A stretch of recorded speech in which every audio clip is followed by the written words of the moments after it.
Welcome to Season 5 of E-commerce Fastlane. This podcast helps resilient entrepreneurs, marketers, and founders to accelerate growth and thrive with Shopify. And now on to episode 245. You're listening to E-commerce Fastlane, the podcast show to help you build, manage, grow, and scale a successful and thriving company, powered by Shopify. Listen to real conversations with partners and subject matter experts as they share proven practical strategies, platforms, and the best Shopify apps to help you accelerate your business. The time is now for you to improve efficiencies, grow revenue, profit, and lifetime customer loyalty. Please welcome your host, startup founder, and strategic advisor, Steve Hutt.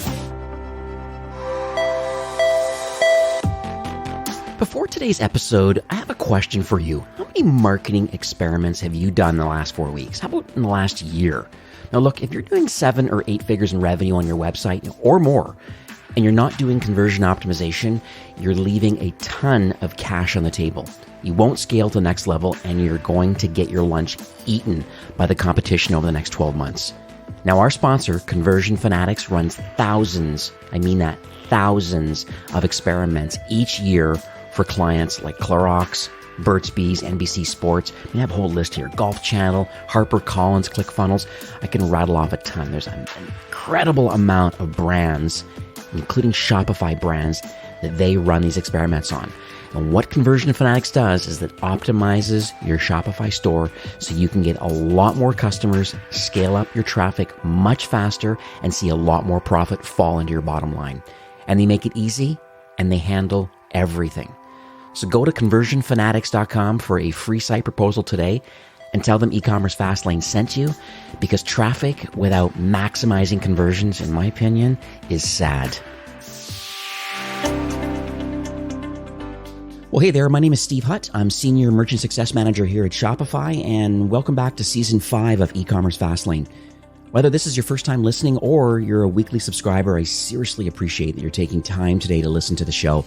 I know that plenty of podcast choices are out there, both in e-commerce and in direct-to-consumer marketing, and just the fact that you're here today means the world to me, and I know it definitely means a lot to my featured guest. If this is your first time listening, this is an e-commerce show where we have honest and transparent conversations about building and thriving with your store powered by Shopify or Shopify Plus. Now, if you're an ambitious lifelong learner, which you likely are since you're here today, you're definitely in the right place. New episodes are available twice weekly and are available from your favorite podcast apps like Apple Podcast, Spotify, and Google Podcast. We're also now streaming live on Amazon Music and on YouTube, so go check that out. I also highly recommend getting the full value of today's episode. You click through from your podcast app to the show notes at ecommercefastlane.com, and there you'll find the full show transcript, all the links, and all the resources that we mention in today's episode. Now, in today's episode, my guest is Jan Sorensen, who's the general manager for Nosto, I believe, in the North American market. He's been building this U.S. presence of Nosto since 2014. Now, Nosto is a personalization platform. They're a Plus technology partner, so they have the reliability and the scale and the data privacy for Shopify brands. And what they do is they create highly engaging shopping experiences, which is interesting here, both on and off site. I think we're going to dig into that one for sure today. It's guaranteed to be a great conversation, a ton of learnings. Please make sure you listen through to the end to get access to an exclusive listener-only bonus. So hi, Jan. Welcome to E-commerce Fastlane. Yeah, excited to be here, Steve. Thank you for the invitation. And I think it's the second time that we're on, right? I just went through the back catalog just for recording today. And strangely enough, this is your encore. That's true. But the first time we recorded was, believe it or not, in July 12th of 2018. It was episode number 9, believe it or not. And here we are, 250 some episodes now, and 250,000 downloads, whatever we're at now. It's so interesting how everybody is evolving. And I know the Nosto platform from 2018 is a different Nosto than it is in 2022 today. And that's kind of why I wanted to have you back on the show, was to kind of unpack, just all the innovation that's happening. And there's case studies, and it's an incredible growth story that, you're directly impacting brands. I guarantee there's going to be a few people that maybe don't know who Nosto is and kind of the problems that you're solving. So maybe let's unpack that first, maybe a little bit on a high level first about the platform and just overall high level how you're helping brands. For sure. I think definitely the complexity has grown alongside your platform as well. So I know when we started, we actually started also targeting the SMB market. And I think we were on the Shopify platform even before Plus came to market. So it's definitely evolved for sure. But just in general, Nosto is on a mission to make every impression relevant, specifically for Shopify and Shopify Plus stores. So basically what we want to be is kind of that intelligence layer. So you go from having a fairly static out of the box experience, and then we want to make that fairly dynamic, but then also kind of optimizing for various goals, merchandising goals, performance goals, whatever you might be goaling your business for at that part. And of course, from an output perspective, there's definitely different channels and products that we do. I think the most adopted solution as of today is actually our category merchandising, which has evolved. So we're not just kind of the product recommendation engine anymore. So we definitely live on the collection pages for sure. And then also moving into what you might have done in the past with A/B testing tools. So we do dynamic content.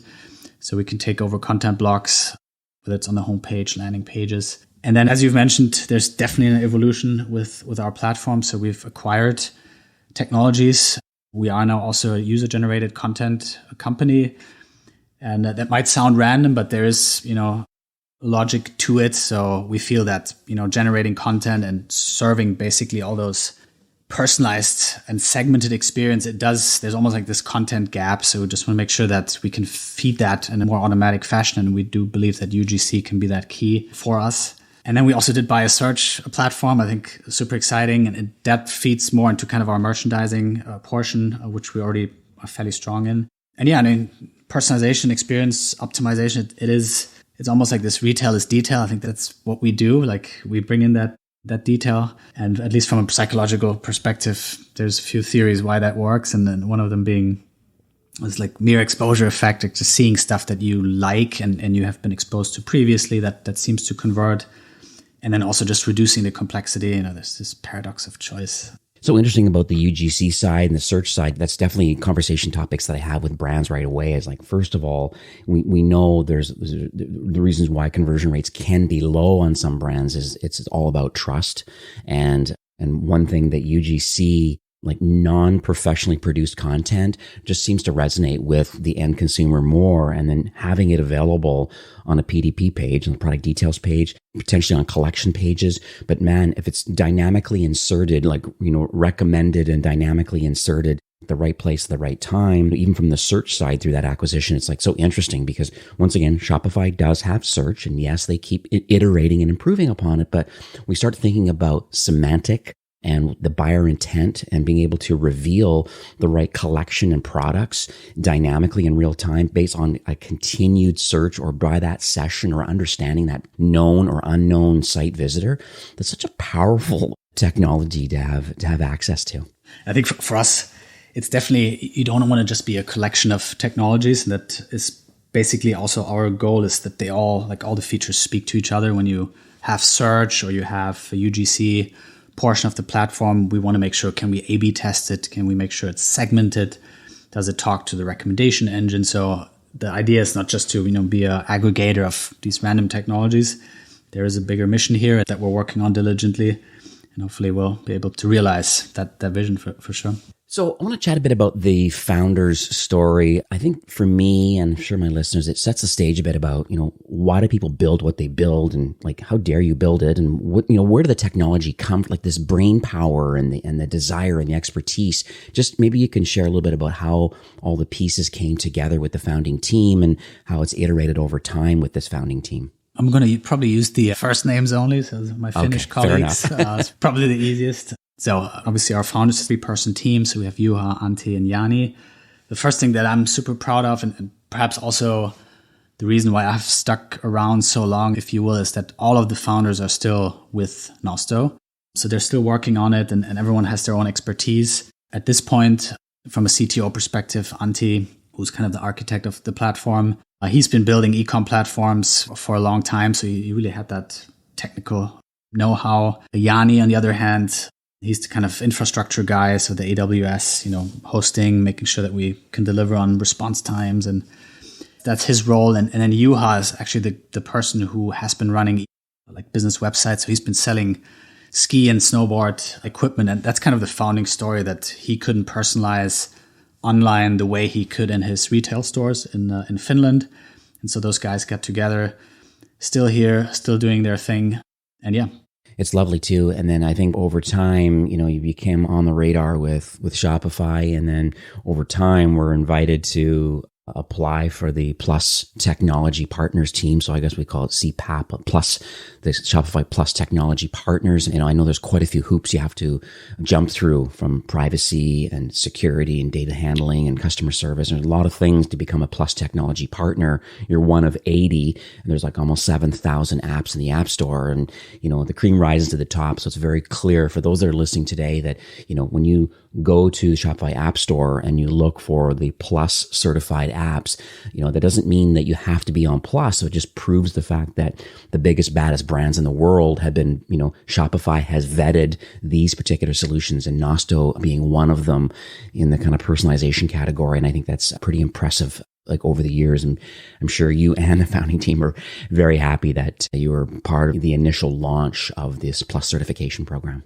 100%. And obviously you guys have been good to us, and we obviously want to repay that also with being kind of platform specific. So I feel, whether it's integration with OS 2.0, or I think we were also one of the first who did Shopify Flow. We had like an integration, being able to pull in some of those Shopify Flow triggers. So we still want to continue to make investments that are specific to you guys. So that's kind of also our promise. I think there are a lot of tools that are very generic, and we don't want to be that in a way. So yeah, absolutely. One thing I notice when I look at the Nosto website, or I follow you on socials, and I believe I'm even syndicating a lot of your content, your blog content on e-commerce Fastlane, but the word experience optimization comes up quite a bit. And I don't believe you've coined it, but it's interesting. You certainly have adopted it as part of your overall language and core mission, I believe. So maybe can you explain a little bit to our listeners about like why Nosto believes that experience optimization, why does it matter for brands today? Looking at the history, like we've definitely also become more abstract in how we describe our platform, because it is obviously getting broader, as you know. But yeah, I think experience optimization does capture it quite well. So we feel it's kind of a scientific approach to just improving usability of a website, and also other channels. So obviously you want to connect those as well. Want to make it intuitive, want to make it fun. And for us, it used to be just putting the right product, right time and the right place. Now it's obviously also the right offer. It's the right piece of content. And just making sure that we use all of the signals that we process to make it more fun, enjoyable, and of course, performant. That's at the end of the day that our customers will pay for as well. But I will say, like, experience optimization, the why our merchants and our customers buy our platform, that keeps changing. And the challenges that they address with a platform like Nosto, that definitely keeps changing.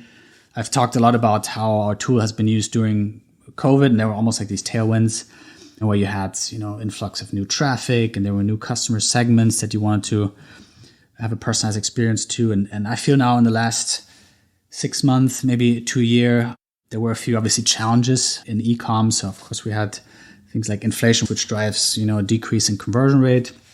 So we've seen that when price adjustments have been made by our merchants. You had the identification around the Apple iOS 14 update. So kind of the ad performance and CPAs that are being addressed, and certainly a lot of merchants, and speaking with our CSM team, are seeing that as well. And then there's some other macro stuff, which of course you could talk about, like the venture funding, etc. But so I feel also that the way our tool is being used, that is changing as well. So for example, now seeing some conversion rate drops, you might, for example, do more, work around optimizing your landing pages. You might be a little bit more transactional around, how do I sort my collection pages, and just maybe get a little bit more, I wouldn't say aggressive, but a little bit more around, increasing AOV, maybe have more cross-sell opportunities. So I feel that keeps changing how the tool is being used to kind of address the challenges that our merchants face, for sure. And as you know, Shopify, that's kind of the goal as well, to democratize online businesses. But of course, if it's easy to start, it's still, difficult to master. And so definitely our tool is kind of flowing into what would be considered like conversion rate optimization. So a lot of our agency partners also use kind of our tool to do that in a more scientific and rigorous, A/B testing type manner, for sure. What's interesting? I think about the topics that come up with the brands that I manage, and privacy obviously is one of them. And we talk about the iOS 14 update, and Safari doesn't have cookies anymore, and Chrome is thinking, seriously considering having a cookieless Chrome. So it's interesting. And then first party data then becomes super important, even zero party data, where you're asking extra questions to learn more about your buyer or potential buyer. I want to talk a little bit about Nosto's position or technology around both the known customer and the unknown customer. Because I'm always fascinated around that, because I think it's a delicate balance of, there's these GDPR and privacy policies and kind of this PII, we call it, this personally identifiable information. But then there's the known customer where, they've knowingly given a phone number or an email address, and it assigns itself to a customer record of some sort, purchased or not, but there's still some history. So I'm just curious in how Nosto is managing someone shows up on a website. And I say this because let's just be under the assumption that, a 2% conversion rate, 98 out of 100 are leaving. You may know 10% of them, they left, but there's still a large majority of site visitors that are unknown. How does Nosto handle that? And is the experience different of the logged in known experience and then the unknown non-logged in experience from your platform's perspective? Great question. So I think from a technology perspective, so we are first party. So I guess some of the questions around third party data do not concern us. I think that's definitely a positive. I will say in terms of like cookies and clearing cookies, or not even allowing cookies to be set, the identification rate is still going down. And there's certainly strategies that we deploy to still make the shopping experience very personalized. So there's definitely contextual data clues that we use more frequently nowadays than we have in the past. So for example, IP lookup, so geolocation. So you would come to websites, either your first time or it's your second time, but if you cleared your cookies, it would still be possible, for example, to do a geo-targeted experience, whether it's a banner or a recommendation that highlights what's trending around your neighborhood. So that's already personalized. The same goes for, reading your UTM parameters, traffic source. So that is also something that we can take into consideration. You come from Instagram, you come from Google Shopping, and then we capture that traffic and we show something that's absolutely relevant. It is already personalized, even though we haven't any click just yet. And then, of course, once you're on the site, any behavioral data, clues, clicks, add to cart events, of course, conversions. That's something we will then process in real time and still be personalizing that for sure. In terms of logged in user, for us, we do like to see email as well. We want to tie that to a cookie ID just for us to, for example, work with, email integration like Klaviyo, other tools. So if we pass browsing data to other platforms, then it usually happens through an identifier that is email. So there's still benefits to identification, but technically as a first party cookie tool, our idea is that you don't have to log in to personalize the experience. Okay, that's lovely. Let's talk a little bit about some campaigns, because I think this is more the tactical part of the show now. I want to be more specific, those that are potentially wanting to use Nosto, or those maybe that are in the early stages are just like, hey, that's a great idea. Maybe I need to implement that now and help move the needle a bit for my brand. So are you seeing any specific campaigns that are performing well, maybe in the last 6 months? Things have changed, obviously, just because of COVID. There appears to be a light at the end of the tunnel. More traditional retail has opened up. I mean, e-commerce adoption is not as great as it was in the middle of the pandemic, but there's still lots of people that just love shopping online, the convenience factor and the selection factor that's available. So I just would love to understand. I'm sure we'll get into some case studies a little later on in the show, but just maybe campaigns on a high level, like what are you seeing that's working specifically well for Nosto customers? I think a fairly broad question because we have so many different tools and I could probably spend a good hour here, but I feel, as mentioned before, like the way the tool is used, that is definitely updating alongside our clients and their programs. But I just did I think it was a webinar with Echo Card. So what we also found out is like a lot of our clients actually using our A/B testing and content personalization to come up with some sustainability messaging, testing that, what's the actual value of it instead of taking it at face value. So I thought it was interesting, one of our clients doing a banner swap for folks who had an affinity towards buying sustainable products. Does that really increase conversion rate? Is there maybe even a cost to pay by being sustainable? You don't know, obviously, until you test it. So that was quite interesting to see that our tool is being used in that fashion. What I feel is happening right now is that certain strategies that already work within other channels are being adopted on-site. So, for example, on-site lifecycle targeting. If you use your email tool, you probably do, welcome series, and you do targeting by customer lifetime value. These are very standard things you would do in email. But then once you get to your website, it's kind of, you're not taking those cues and running with it. So for example, on-site lifecycle targeting is something we've done very frequently now. Like, how do you treat a new visitor versus returning versus a converted versus maybe a VIP customer? And that's something that applies, to any merchant, I would say, regardless of vertical. So that works quite well. Then perhaps moving away from content personalization, if we look at recommendations, we do a lot around bundling now, like Shop a Look. There's a lot of intelligence that's being added.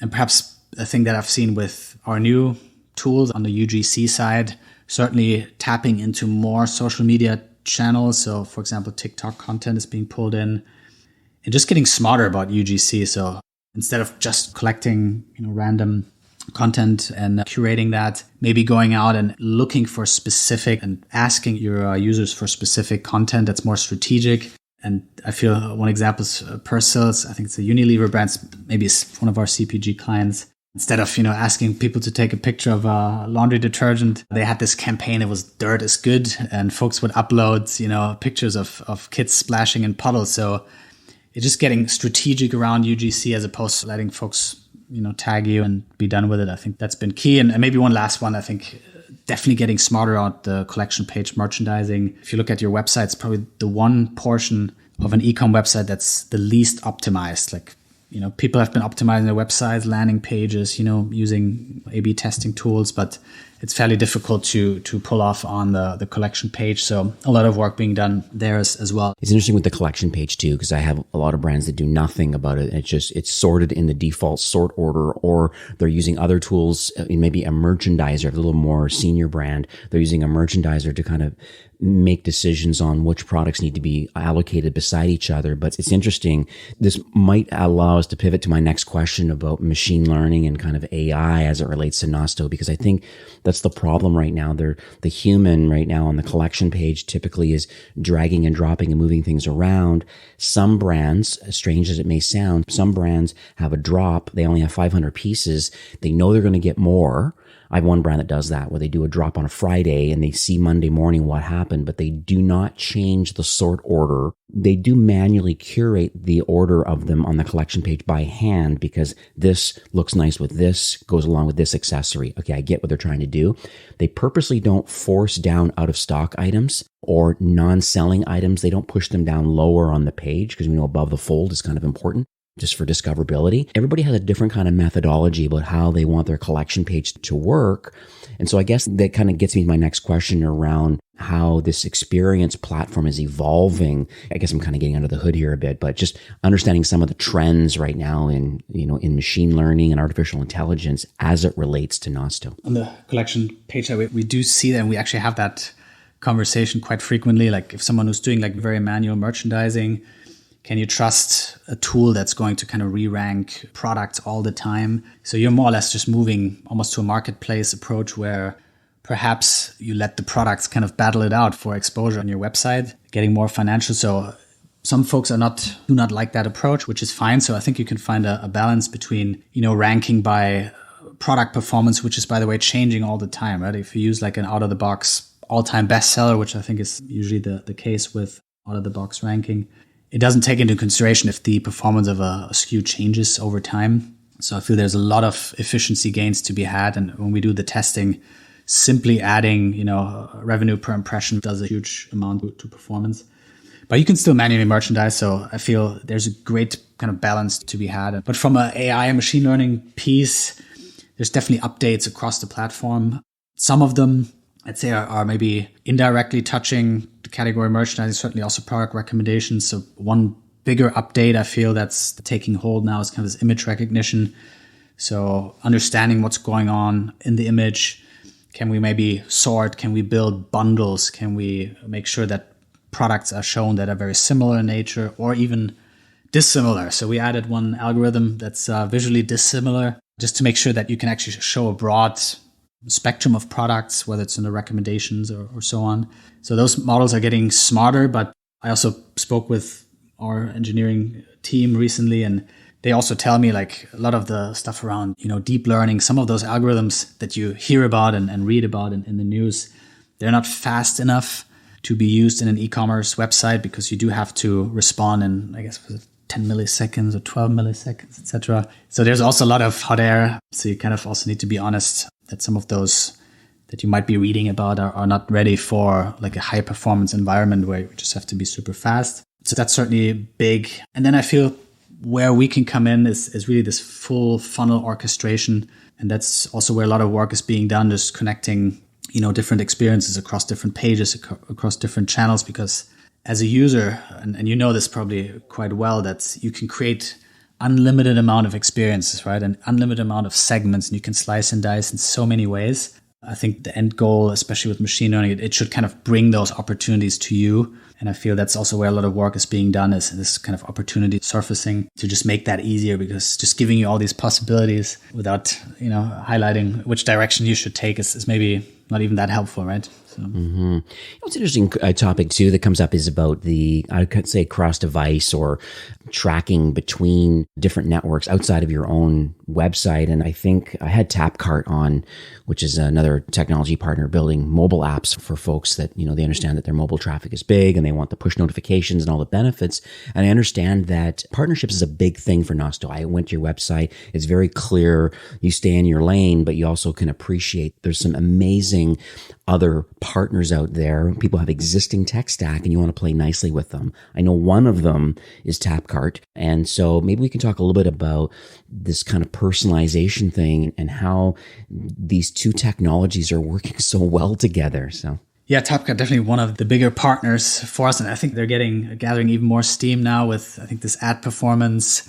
I think they're capturing a lot of the interest now, like just owning your own channels as well. I think very similar to kind of what Klavi was talking about. So good for them. So we're actually also working on kind of deepening our integration. We want to make sure that the additional features and capabilities of Nosto, whether it's, more recommendations and perhaps collection page merchandising and content personalization, they make their way out there as well. So I think right now we have, recommendations in a fairly basic setup on the PDP. And now we're going to add all the other more personalized recommendation types as well. And that does require us to actually get some of the signals back from Tapcart. So they need to send us page views, conversion events, etc. And so that's something we're working on, just to make sure that we can kind of deliver a 2.0 integration. And that's exactly going to also allow you that cross-device experience, right? You look at a product on the Tapcart app and then you go to a website and there's your, browsing history. So those are kind of the things that we, of course, want to deliver and will deliver with Tapcart. I think seeing one of the founders there, he making a comment about app clips is this new thing from the Apple kind of developer community where it actually allows for a small part of the app to be discovered directly at the moment when people need to see it. And it's so interesting. So, not downloading the whole app and going to Google Play or the App Store. It's just like a little clip of it. And then you can download the full app and go through that whole flow as required. So interesting kind of where things are headed. And it's nice that you've been very intentional to want to work with some premium partners. I just went into your integrations section and, all the loyalty solutions, email providers, shipping and tracking, and some UGC companies externally. It's so interesting that you've kind of aligned yourself with a lot of these external partners, because I think that's one pushback that I get sometimes from brands and saying, hey, we have an existing, especially the marketing teams, they're like, okay, we have an existing tech stack and things are working well for us. Yes, we know there's a need to potentially improve our personalization, our one-to-one and these sorts of things. And, Nosto definitely fits that bill, but they're a little bit apprehensive saying, well, we're running Loyalty Lion or we're running Yotpo over here doing our thing. And the reality is you already have tight connections with all of these great partners already. And so, the time to market is much quicker knowing that you've already aligned yourself with good partners in other verticals. In the end, you can't do everything well. Like, we're honest about that. We're not going to be, competitive in our triggered emails, for example. So we'll always bring in an email platform, of course, even though you could trigger some kind of loyalty experience. Of course, we're always going to bring in a loyalty vendor. So even though we're becoming kind of a integrated platform, and we could, of course, then just kind of focus on ourselves. I think that's not going to stop. We're going to add more integrations. I think we're going to now work on the attentive bit just to make sure we have also the SMS coverage. So that's never going to stop. I think if you want to win and be relevant in an ecosystem, if you don't do it, there's absolutely no chance that you can win over any of your clients, to be quite frank. Yeah, absolutely. Yeah, there's a lot of duct tape going on, I think, in a lot of the apps and app selections and things. When I take on a new brand, if they've, platformed up from core to plus, first thing I do is take a look at their apps and talk to the powers to be and saying, well, why did you choose these? And is there any native things we can do? And, now that you're on plus, you might want to consider some more enterprise grade kind of, put on your big boy pants, so to speak. And, here's what's kind of recommended. And that's where the plus certification program fits in, because there's some great partners in there, you being one of them. So I want to pivot to a story if I can right now, because I think a lot of us are, myself included, we're very motivated and inspired. It helps me in my day to day. Even those listening, there's, tens of thousands of people listening to this episode right now. They want to understand, okay, no, I'm not using Nosto right now. I understand the benefits of personalization, and I understand that they're a technology partner. So there's some baked in trust over time. And so I get all that. Hopefully I don't put you on the spot here, but maybe you can share a story or two around maybe someone who has a Shopify powered store.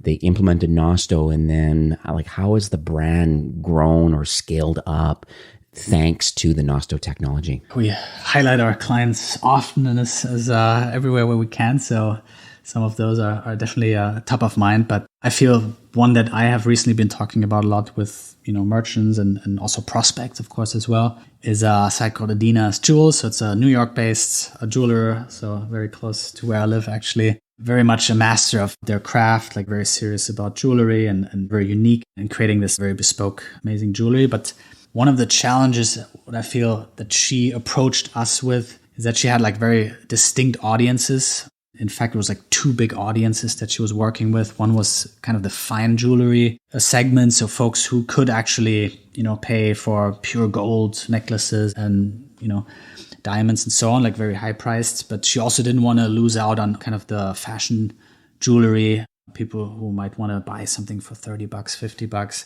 But she was kind of struggling, how can I make sure that those two swim lanes are kind of addressed properly, they feel, welcome and in a way treated equally and very, uniquely. So she approached us and asked us what we could do to target those two segments and kind of reflect their preferences. And so what we came up with was actually using our segmentation tool and our category merchandising or collection page merchandising. So we set up those segments based on behavioral triggers. So anyone who had shopped, high-priced products would be put into the fine jewelry segment.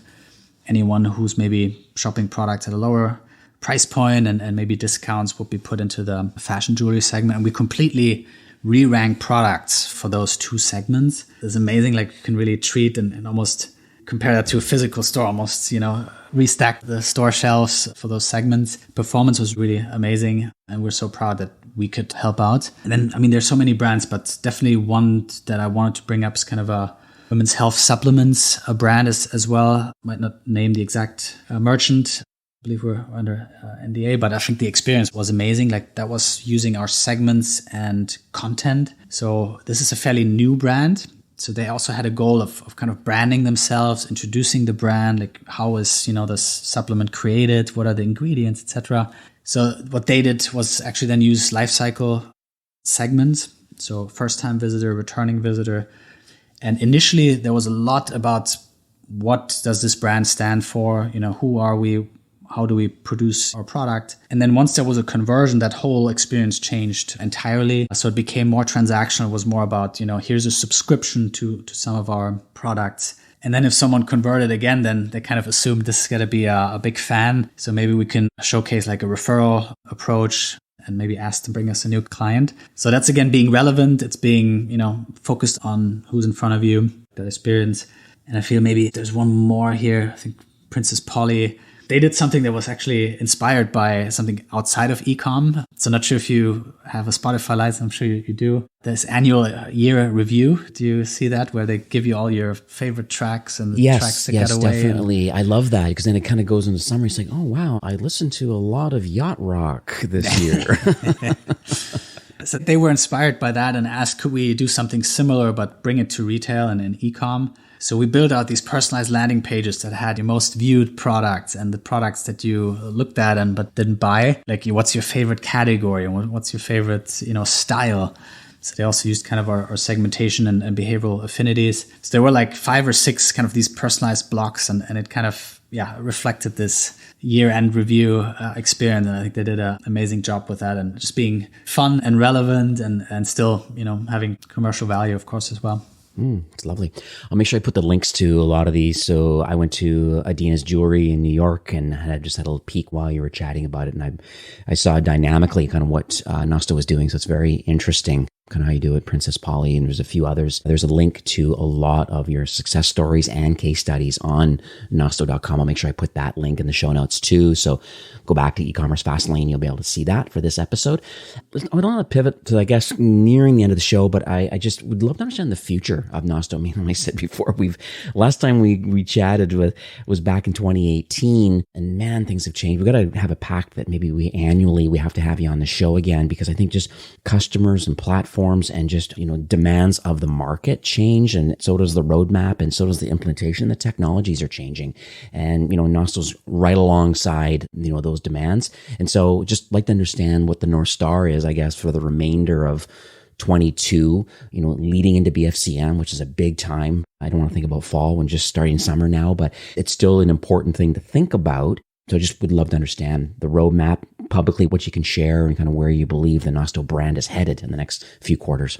Yeah. I mean, some of the things that we've talked about publicly, of course, were the acquisitions. So Search and UGC is quite big for us. But again, making sure that there's a unique take on those products. Want to make sure it's fully integrated. It makes, leverages what we're good at already, like the segmentation, personalization. So those tools will always be combined to kind of unlock these hopefully compound performance effects. So hopefully it's also something that will speak to bigger brands who are going maybe towards a more consolidated approach. So hopefully we have something that is completely strategic, allows you to really intentional and strategic with your efforts. So you can definitely expect us to have a unique take on both of those. I think there's going to be a bigger update around our visual AI component. So we're already doing a host of things around, understanding what's going on in your product image. We already, of course, understand what's going on in your UGC. So we'll automatically tag all the concepts. So you can expect us to make some updates there as well. And then, of course, we want to be relevant for you as well. So Shopify 2.0, just make sure that we can support that. Invest more into Flow, invest more into your ecosystem, just making sure we integrate with Attentive and some of those other tools that we have as well. So definitely not going to get boring. And I feel because we are at the forefront, like some of the stuff that our machine learning team comes up with, we'll obviously then be able to speak about that as well. But certainly exciting times ahead, and certainly also the ability to implement headless as well. So our API infrastructure is quite broad at this point. So already now you can, pull in racks and content experiences through our API. And I feel we can probably still do better, right? We could still improve the documentation and the use cases. So certainly a big investment into the ability to play nice with hydrogen, for example, as well. Yeah, the whole hydrogen and oxygen thing that Toby's released, it's in its early days right now, but headless is, for the less than 1% of the market, it just because the tech infrastructure that goes along with it. But decoupling the front from the back office is very interesting, and having an API first kind of storefront / kind of, fulfillment and marketing and all the different things. It's an interesting angle, but it's not for everyone. But I think Shopify, once again, is trying to innovate again, I think, with hydrogen and oxygen, is democratizing kind of a headless opportunity with, because that's the problem right now, is having a separate host and a separate CMS, and just things they have to talk to each other.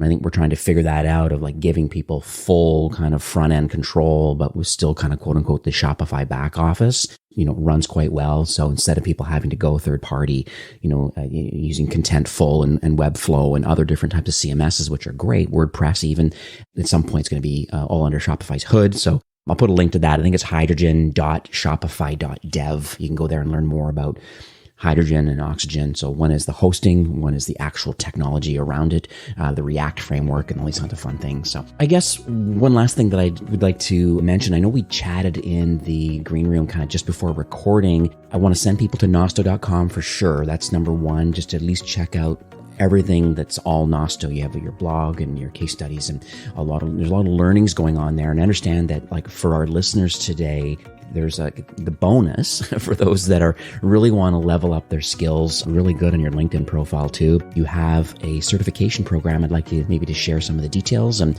how people can take you up on this free offer. Absolutely. So just want to make sure that everyone gets something out of this outside of our conversation as well. So we will be offering kind of a free commerce certification for anyone who wants to. So I'm going to put the link, I guess, in the comment section. And for us, the commerce experience certification is something that we take very seriously. It's kind of basing it on what our CSMs do day in and day out in terms of delivering the solution, just being top of mind and just using kind of the latest and greatest experiences, getting the most out of the platform.